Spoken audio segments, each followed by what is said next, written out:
Polícia Federal indo atrás de padre, com pesca probatória e vendo trocas de mensagem com fiéis, e do outro lado o PCC matando o desafeto no Congonhas. Voltando aqui à nossa pauta, olha só, próximo destaque é o seguinte: Milei cai em pegadinha de site de paródia. O presidente da Argentina, Javier Milei, caiu em uma pegadinha de um site de humor e propagou a informação falsa de que o bilionário Elon Musk teria comprado a rede de televisão CNN nos Estados Unidos. O tema dominou os trending topics e, apesar de ainda não se tratar de uma realidade, será que isso pode acontecer no futuro? A gente tem aqui um vídeo, é isso, Cláudio, do próprio Milei, daquela fala do Javier Milei? É isso? Vamos ver. Y ahora, digo, van a ver que se va a hablar un poquito mejor, digamos, de lo que haga Trump, porque hoy Elon Musk se compró a ese bastión woke inmundo que era CNN. Con lo cual ahora vamos a tener no solo la libertad en X, sino que además, digamos, vamos a tener, digamos, una cadena, digamos, que no sea tan socialista, tan zurdita, y entonces, digamos, empiece a informar otras cosas y dejen de mentir. E só antes de passar para os comentários, tem também uma fala do Elon Musk, dando um recado importante. Veja só. I mean, my philosophy is you play to win. You don't play by half measure. Vou inverter a ordem aqui, começar contigo, Jorge Serrão, que nos diz, Serrão, dessa possibilidade que foi levantada hoje pelo Milei, animou muita gente, não se concretizou. Mas por enquanto, será que tem a possibilidade de que algo assim aconteça no futuro? Olha, eu ficaria extremamente esperto, alerta em relação a isso. Essas empresas de comunicação decadentes estão altamente endividadas. E há uma estratégia muito inteligente de grandes empresários como o Musk. O Twitter foi assim, ele comeu pelas beiradas. Então, não se surpreendam se ele pegar o endividamento de uma empresa gigantesca dessa de comunicação. Tem empresa aqui no Brasil em mesma situação, tá? E aí ele vai comprando a empresa, a dívida, com deságio no mercado secundário, e chega uma hora ele apresenta, olha, agora o dono da dívida sou eu quero ser o controlador dessa empresa aí. Não se surpreendam se isso acontecer, ele tem capacidade, estratégia e inteligência para isso. Tem que avaliar se interessa.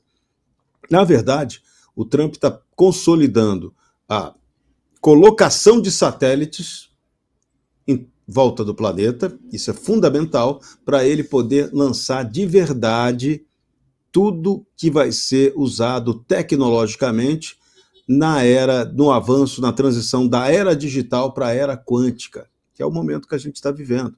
Então, o X dele vai ser algo impressionante e inimaginável daqui a pouquinho.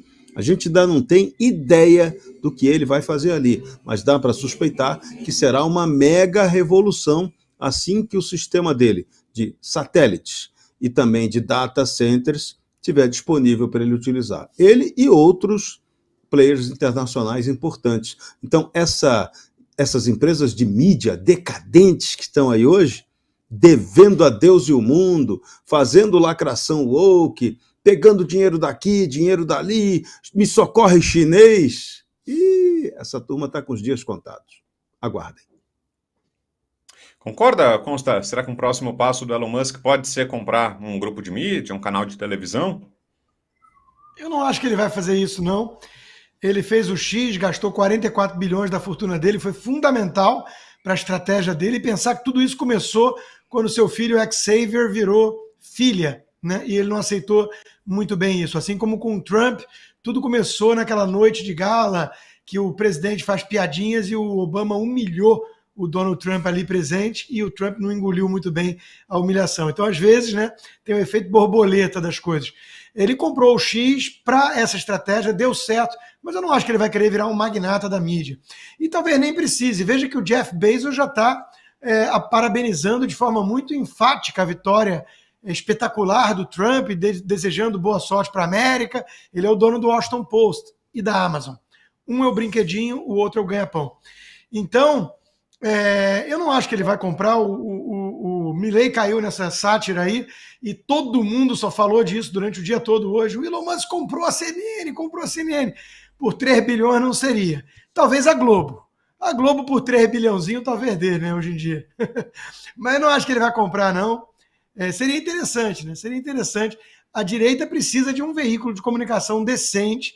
No Brasil não temos os projetos menores que estão crescendo, graças à audiência e à seriedade que nós fazemos, mas não tem a Fox News, né, no Brasil. Teve uma aí que andou aparentando que ia nessa direção, mas aí teve a cabeça cortada, foi esquartejada pelo STF e cedeu, né? Cedeu, estávamos todos lá, né? Cedeu. E tem hoje em dia uma ala bolsonarista que elogia o excesso de pragmatismo. Daqui a pouco vão elogiar, então, essa emissora, né? Mandou todo mundo embora, mas tem que jogar de acordo com o sistema, tem que defender o Alcolumbre, o Kassab. Eu gosto de uma coisa mais baseada em princípios e pago um preço por isso. Eu não cedo, eu não sou adesista, eu não sou colaboracionista. Quando eu identifico o mal, eu bato de frente com ele. E é isso que eu vou continuar fazendo sempre. O Elon Musk, pelo visto, também. Seja onde for. Se ele precisa de outro veículo de comunicação ou não para isso, eu não sei. Seria interessante ele comprar logo a CNN, o New York Times do Carlos Slim, a Globo da família Marinho. Seria interessante, mas não acho que vai acontecer. Fala, Fabi.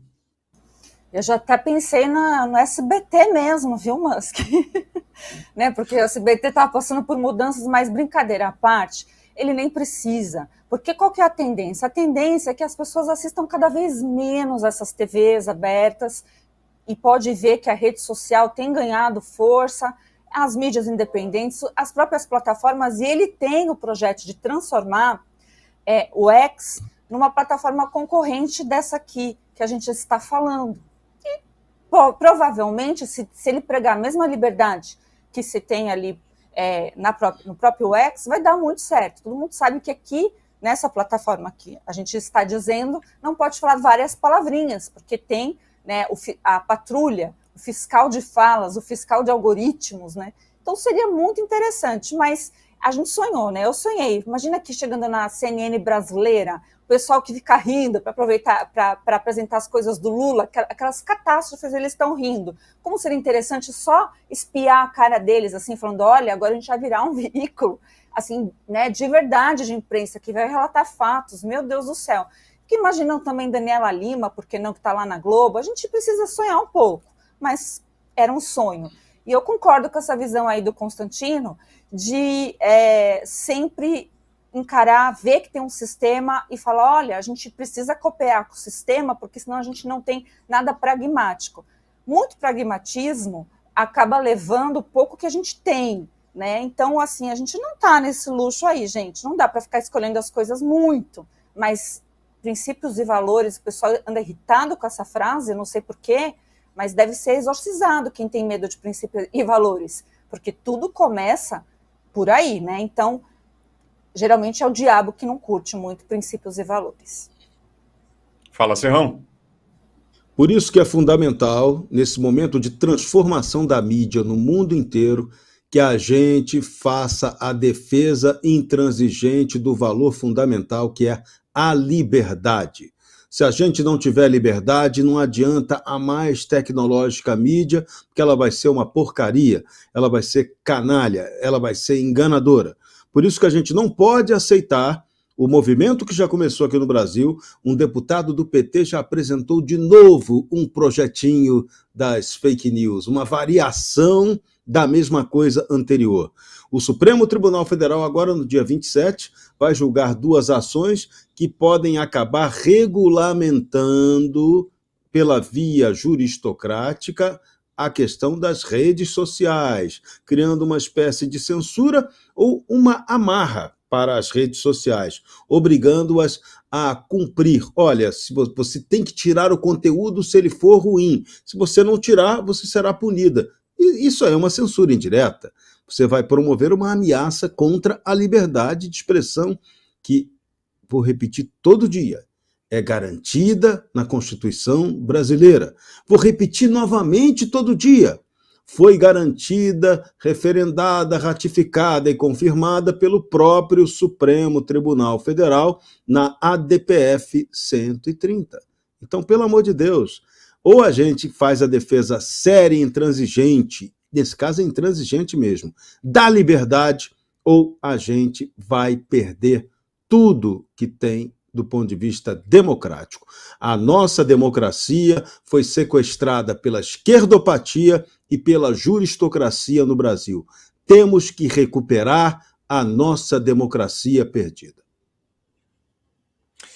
Mudando de assunto, olha só, o presidente da Rússia, Vladimir Putin, deu a seguinte declaração hoje. Ele falou que tem um projeto para a economia que deu essa ideia a Lula e que o presidente brasileiro teria aceitado ou dado um sinal verde. Vamos ver aqui. Я свою позицию основываю на том, что предлагают нам наши эксперты.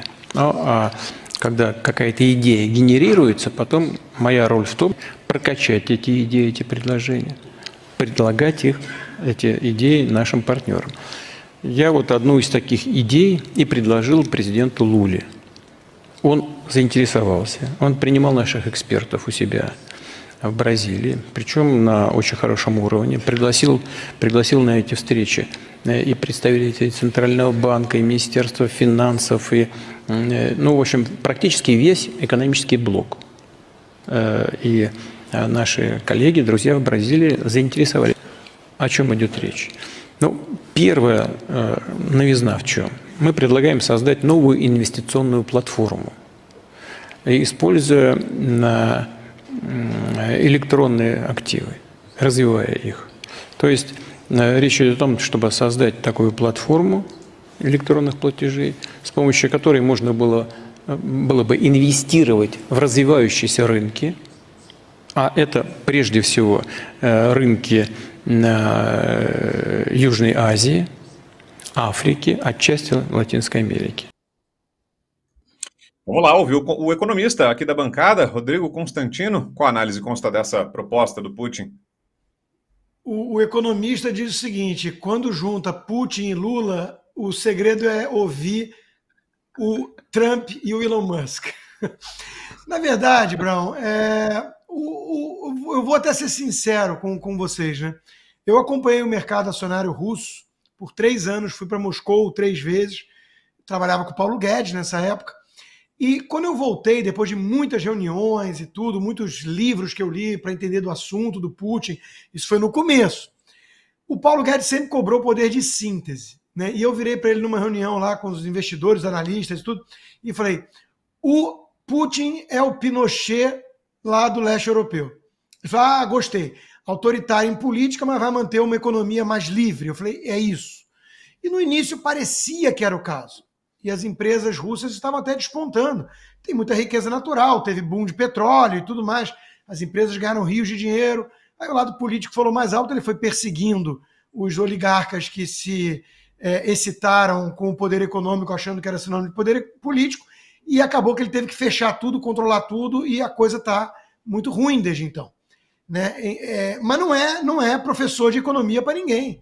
A Rússia não é um modelo a ser replicado ou copiado, assim como o Brasil tampouco, né? Então, o que o Brasil precisa não é dessas aulinhas do professor Putin. O Brasil precisa de um choque de capitalismo, propriedade privada garantida, livres mercados, sem tanta regulação, sem tanta barreira protecionista, sem tanto subsídio, sem o Estado escolhendo campeões nacionais. A Rússia hoje tem uma economia toda ela calcada nessas grandes empresas de recursos naturais, dos oligarcas próximos do Putin. Isso é a forma certa de montar uma oligarquia no poder, um capitalismo de Estado. Isso não dá certo, isso não gerou prosperidade para o povo. Né? Então, de novo, esqueçam as aulas de investimento do Putin e sigam os bons professores liberais, Milton Friedman e companhia, economia livre, menos Estado e mais capitalismo. Agora, Fabio, o que é preocupante é que o Putin diz que o Lula ficou interessado, né? Que o Lula gostou da ideia que ele apresentou. Será que é um sintoma de que o governo brasileiro persegue esse modelo do Putin de governo, como o Consta estava descrevendo, com autoritarismo, é o que agrada a Lula, Fabi? Sem dúvida alguma, né? Eu tenho certeza que o próprio estatuto do PT, tudo que eles pensam é a União Soviética pura, né? Lá atrás, a Rússia. Mas a gente precisa lembrar de um fato também. O Putin elogiou há pouco tempo a Dilma, gente. Ai pro Putin. Tenho medo de falar ai pro Putin porque ele costuma, né, acertar alvos Mas é um ai, ai, ai, assim, não tá tendo um bom gosto, não, para elogiar as pessoas, principalmente as pessoas que são parte do Estado e acabam com o erário público. A gente tem questão de pedalada julgada, transitada em julgado. A gente pode dizer, Dilma pedalou fiscalmente. Então, seu Putin, você está entendendo nada não, né? De Brasil também não entendi nada não. Agora, o Lula dizer que ficou atentado, eu só fico imaginando se isso fosse de verdade. Para mim é uma baita teatrão isso. Ele chegando para o Haddad, né, e falando, olha, agora você vai implementar essa ideia aqui. Se já está tendo aquelas brigas que estão vazando para nós, que o pessoal está realmente se estapeando lá para tentar cortar o orçamento, vocês imaginam se chegar com uma ideia de Putin. Maravilhoso. O Brasil, assim, surpreende. Quando a gente nunca imagina ver uma declaração, né, de um dos maiores ditadores do mundo. Fala, Serrão. Olha, o meu russo não é nada bom, não entendi direito o que o Tovarich Putin falou, mas dá para saber qual foi a ideia que ele vendeu para o Lula e Lula achou legal. Qual é a paradinha? Isso está meio claro, está bem claro pelo mundo. Eles querem tirar o sistema SWIFT de meios de pagamento internacional da jogada. Querem criar um meio que atenda aos BRICS. A Rússia e a China querem dominar esse sistema e contam com a participação do Brasil para poder referendar essa ideia. Porque você fugindo do SWIFT, fica beleza. No SWIFT, a CIA sabe exatamente quem comprou o que, gastou o que, qual foi a jogada que fez. E no sistema chinês ou russo de pagamento, que eles têm independente, você não fica sabendo de nada. E ali pode rolar toda a grana, do narconegócio até a maior falcatrua de lavagem de dinheiro do mundo. Então, foi essa jogada bonita que o Putin ofereceu para o Tovarich Stalinácio e ele achou legal. Bom, gente, mudando de assunto, voltando à política interna aqui no Brasil, vamos falar do caso de perseguição a um religioso. Pois é, você já deve ter visto, está acompanhando essa história aí nas redes sociais. A Polícia Federal quebra sigilo sacerdotal do padre José Eduardo. O padre José Eduardo foi interrogado pela Polícia Federal nesta quinta-feira. Segundo o ministro do Supremo Tribunal Federal, ele seria um integrante do núcleo jurídico de um suposto esquema de tentativa de golpe. A Polícia Federal quebrou o sigilo sacerdotal do padre, afrontando a fé católica e contrariando o Tratado Internacional do Brasil com a Santa Sé. O seu advogado divulgou uma nota à imprensa, a gente tem aqui, vamos colocar na tela, são 3 partes aí dessa nota. Em primeiro lugar, a assinatura e nota à imprensa, 7 de novembro de 2024, referente à intimação do padre José Eduardo de Oliveira e Silva. Podemos seguir. A imprensa tem divulgado o fato de o padre José Eduardo de Oliveira e Silva ter dado depoimento à Polícia Federal em virtude da investigação que tramita no Supremo Tribunal Federal, sobre o número 12.100. Reiterou-se e ficou claro que o padre nunca participou de qualquer reunião, nem colaborou na redação de qualquer documento que visasse favorecer uma ruptura institucional no país. E aí a última parte, embora o depoimento tenha transcorrido dentro dos parâmetros de urbanidade esperados, causou espanto e inconformidade o fato da Polícia Federal ter extraído conversas do religioso com fiéis e sacerdotes que regularmente o procuram para a direção espiritual. Como já se temia desde o momento em que se soube que as investigações quebraria a senha do seu celular, ficou patente que a Polícia Federal, não tendo encontrado qualquer matéria que pudesse ligá-lo ao quanto investigado, passou a vasculhar conversas do sacerdote com fiéis e religiosos que fazem direção espiritual com ele, selecionando frases tiradas de contexto que nada tinham a ver com a investigação em mensagens que estão protegidas pelo sigilo sacerdotal. Fabiana Barroso, começo com você, Fabi, sua análise sobre esse caso. Bom, primeiro é uma clara pescaria probatória, né, claríssima.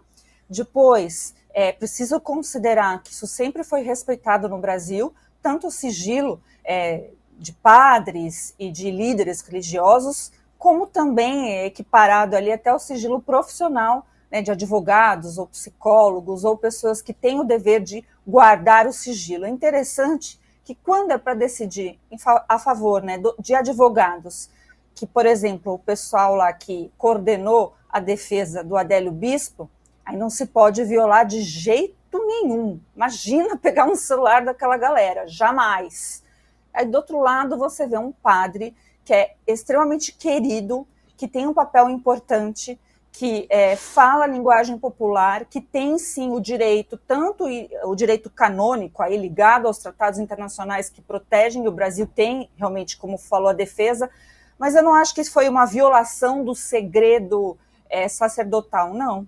Foi uma invasão de privacidade, uma exposição e uma cristofobia. Eu não vejo isso de forma apartada. Então, quer dizer que, dependendo do que você disser, é uma perseguição direta a Cristo. Estou exagerando? Não, não estou. Porque estão dizendo que o padre, até anotei aqui, olha, ele não pôde receber a cópia da oitiva dele hoje. Isso não existe. Né? Então, estão não dando direito a um padre ter o que ele mesmo disse diante das autoridades. E por quê? Qual foi a resposta do juiz que ouviu o padre? Que Alexandre de Moraes não havia permitido dar o documento. E eu sei que isso é verdade, porque tem outros casos, que eu sou amiga de alguns advogados, que advogados bateram a boca porque não podem sair, né, com documento. Mais uma violação no Brasil, né, mais uma ilegalidade flagrante, mas nesse caso, eu sei que é chavão, mas não é. Nós vamos virar uma Nicarágua? Eu já sei a resposta, mas eu acho que a comunidade religiosa toda, né, sem importar qual credo você serve, tem que se levantar, porque isso realmente é um absurdo. Ele tem o dever, né, de ser guardado pela Constituição do Brasil também. Pois é, Serrão, eu ia falar justamente da Nicarágua, porque o ex-presidente Jair Bolsonaro comentou esse caso hoje, ele fez uma postagem nas redes sociais, lembrando justamente isso, disse que em 2022, quando as pessoas faziam comparações entre o Brasil e a Nicarágua, eram chamadas de propagadores de fake news, e que agora o Brasil também está perseguindo religiosos, algo que já acontece há muito tempo na ditadura do Daniel Ortega na Nicarágua. Você acha que cabe essa comparação? O Brasil está seguindo essa fórmula, esse caminho, Serrão? Cabe, porque a perseguição não é só contra católicos, é também contra evangélicos. A Fabi não está errada no ponto, não. Tem aí um certo quê de cristofobia nessa turma da juristocracia tupiniquim. Eles são ateus. Parece que são ateus. Então, no que eles puderem agredir, quem agride, quem não tem respeito pela liberdade, pelo senso verdadeiro da liberdade, que é a essência do Cristo, parou, né? Não dá nem para a gente começar a discussão. Agora, eu gostaria muito, muito de ouvir o parecer do Papa Francisco sobre essa história, né? Porque o que estão acusando, esse padre levou mais flechada que São Sebastião nessa investigação. O que a Polícia Federal está tentando investigar em relação a esse padre?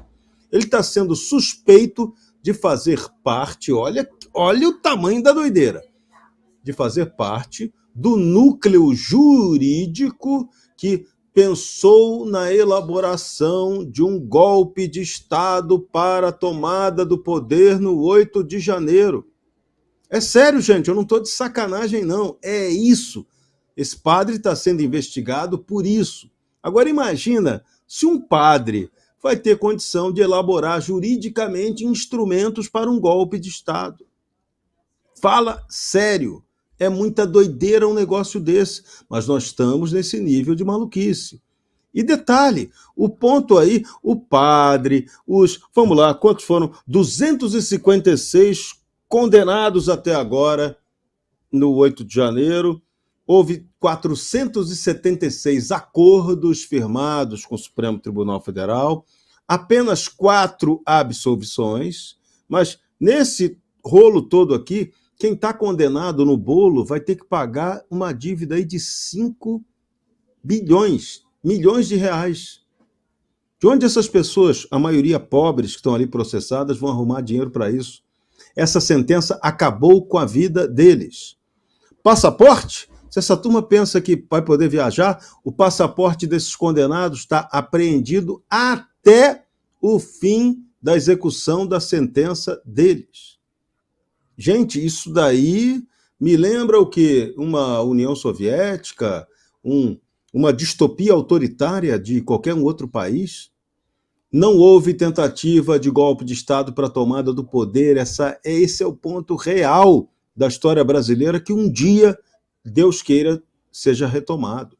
Então, o que aconteceu é muito grave. O que acontece com esse padre é assustador. Espero que o padre Francisco se manifeste, mas o que o sistema de poder do Brasil está preparando para o Jair Bolsonaro é a condenação dele com base nos artigos 359L e M do Código Penal e mais o artigo 286, que vai dizer que ele utilizou, incitou as Forças Armadas e colocou as Forças Armadas contra os demais poderes para promover um golpe de Estado, e que o 8 de janeiro, nessa história bonita que é contada, foi o ápice da tentativa dessa tomada de poder. Golpe de Estado feito sem arma, sem força armada, sem ninguém concretamente, sem apoio parlamentar para ser feito.